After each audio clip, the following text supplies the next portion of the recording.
जय श्री राम। आज हम लोग बहुत ही इंटरेस्टिंग टॉपिक पे बात करने वाले हैं। अगर आप कुंडली बनाना सीख रहे हैं या ज्योतिष अगर आप सीख रहे हैं, तो आपको बेसिकली कुछ ऐसे पॉइंट्स पे चैलेंजेस ज़रूर आ रहे होंगे।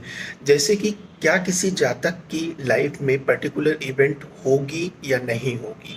अगर होगी तो क्या दिक्कतों से होगी? अगर नहीं होगी तो क्या सिचुएशन होगी? इसको बोलते हैं डिनाइल या डिले। मतलब किसी भी सिचुएशन का डिनायल है कुंडली में या डिले है, मतलब उसको कैसे देखा जाता है उस पर विस्तार से बात करेंगे। सबसे पहले तो आप उस भाव को देखिए, मतलब जहाँ पे भी ये सिचुएशन होने वाली है। फॉर एग्जाम्पल हम बहुत ही कॉमन एग्जाम्पल लेते हैं कि क्या जातक की शादी होगी या नहीं होगी, इसको कैसे देखें। तो शादी के लिए आप सेवेंथ हाउस को देखते हैं, ठीक है। तो सबसे पहले आप सेवेंथ हाउस को देखिए कि सेवेंथ हाउस में कौन से प्लानेट बैठे हैं, ठीक है। अब फॉर एग्जांपल एक हम एग्जांपल ले रहे हैं यहाँ पे, इन जातक की कुंडली में सेवेंथ हाउस में शनि और सूर्य बैठे हुए हैं, ठीक है। इस राशि के स्वामी जो है वो शुक्र है, 7 नंबर लिखा हुआ है, ठीक है।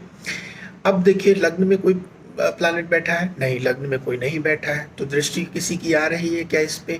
अब यहाँ पे देखते हैं और प्लैनेट्स को, तो मंगल की यहाँ पे नहीं आ रही दृष्टि, ठीक है।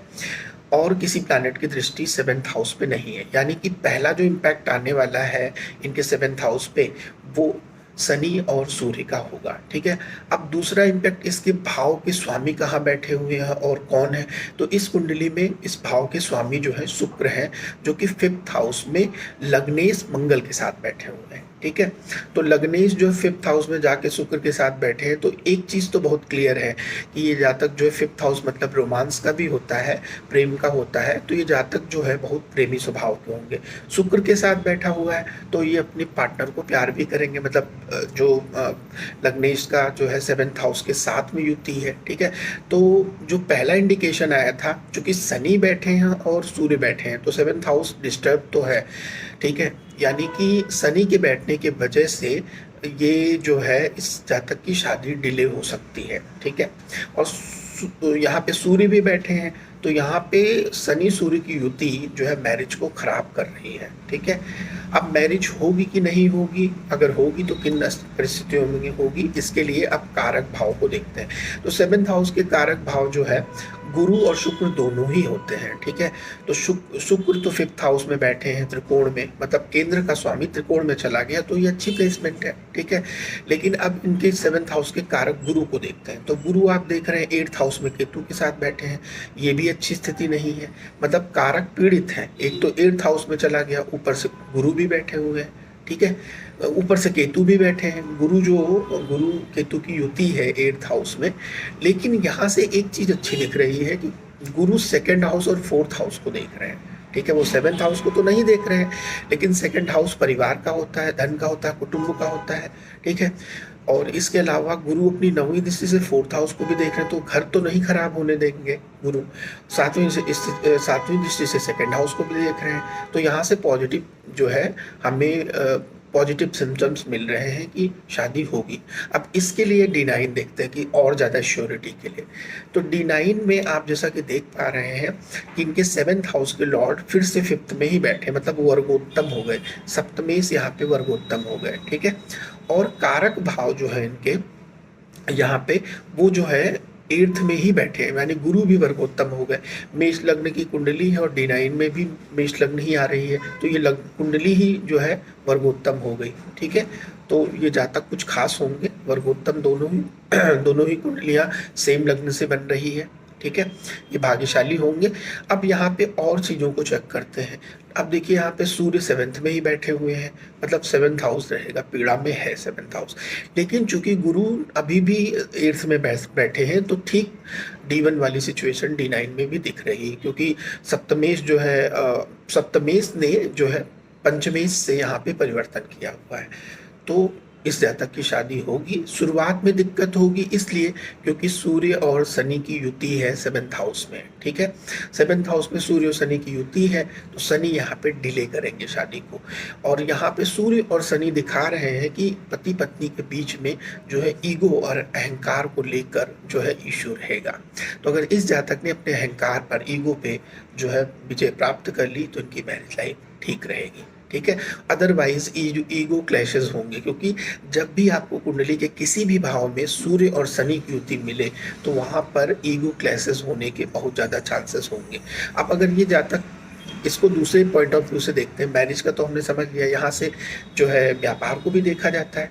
तो जब भी ये किसी भी पार्टनर के साथ अगर बिजनेस करेंगे तो वहाँ भी इनको इसी चीज़ का ध्यान देना है, ईगो क्लैशेस से बचना होगा, ठीक है। ईगो क्लैशेस के चांसेस इनकी 7th हाउस से लेकर हमेशा रहेंगे। तो इस तरीके से देखा जाता है कुंडली में कि कोई घटना होगी या कि नहीं होगी। अब यहाँ पे आपका एक और क्वेश्चन आना चाहिए कि ये शादी कब होगी, ठीक है। तो किसी घटना को होने के लिए गोचर को देखना होता है। तो जैसे कि इनकी जन्म कुंडली आपने देखी, ठीक उसी तरीके से किसी इवेंट को कब होने के लिए हमें गोचर कुंडली देखनी पड़ती। गोचर कुंडली का मतलब है कि आज की डेट में इनके प्लैनेट्स कहाँ जाके बैठे हुए हैं, ये आपको देखना है, ठीक है। तो अब चूंकि सप्तमेश शुक्र है, तो या तो शुक्र जो है सप्तम हाउस को देखें, और इसके अलावा इसके कारक भाव जो है गुरु है, तो गुरु की दृष्टि 5वीं दृष्टि, 7वीं दृष्टि, 9वीं दृष्टि 7th हाउस पे आनी चाहिए, ठीक है। इसके अलावा जो प्लानेट इसमें बैठे हुए हैं उनकी भी दृष्टि अगर आती है तो फिर ये इवेंट होने के सिचुएशंस बनते हैं। तो मतलब कि कारक भाव और जो भाव का भावेश है वो, और उसमें बैठे हुए ग्रह अगर इस पे दृष्टि डालेंगे, ठीक है, तो सिचुएशन बनेगी मैरिज होने की। ठीक इसी तरीके से कारक भाव मतलब शुक्र और इसके भावेश शुक्र, कारक भाव गुरु, ठीक है, और इसमें बैठे हुए प्लानेट जब इस भाव को देखेंगे या किसी तरीके से संबंध बनाएंगे तो इनको फिर बिजनेस जो है कोई भी किसी तरीके का बिजनेस पार्टनर या बिजनेस वेंचर बनने के भी योग बनेंगे, ठीक है। तो इस तरीके से हम कुंडली को देखते हैं। अब आते हैं दूसरे एग्जाम्पल पे।